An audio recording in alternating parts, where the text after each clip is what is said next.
देव मिरवून आल्यानंतर छोटीशी घरात पूजा होते. त्याच्यासाठी हे चूल वगैरे लागतं, तिथे पूजा करून हे घेऊन यावं लागतं. त्यानंतर अशी हळद फोडली जाते. हळद फोडल्यानंतर आम्ही डेकोरेशन करत होतो आणि इकडे हळद देवाला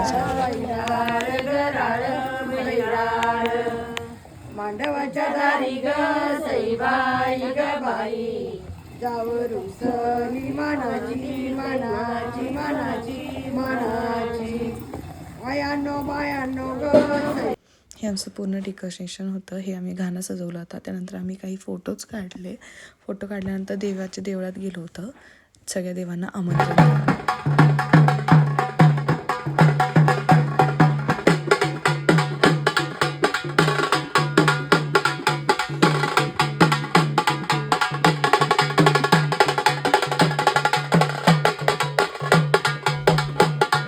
हे असं देवाला सुपारी वगैरे वाहून देवाला आमंत्रण द्यावं लागतं. असं तिथे भरपूर मंदिरं होते. मेणदेवीचं पण मंदिर होतं. असं सगळीकडे त्यांनी अशी छोटीशी पूजा करून सगळ्या देवांना लग्नाचं आमंत्रण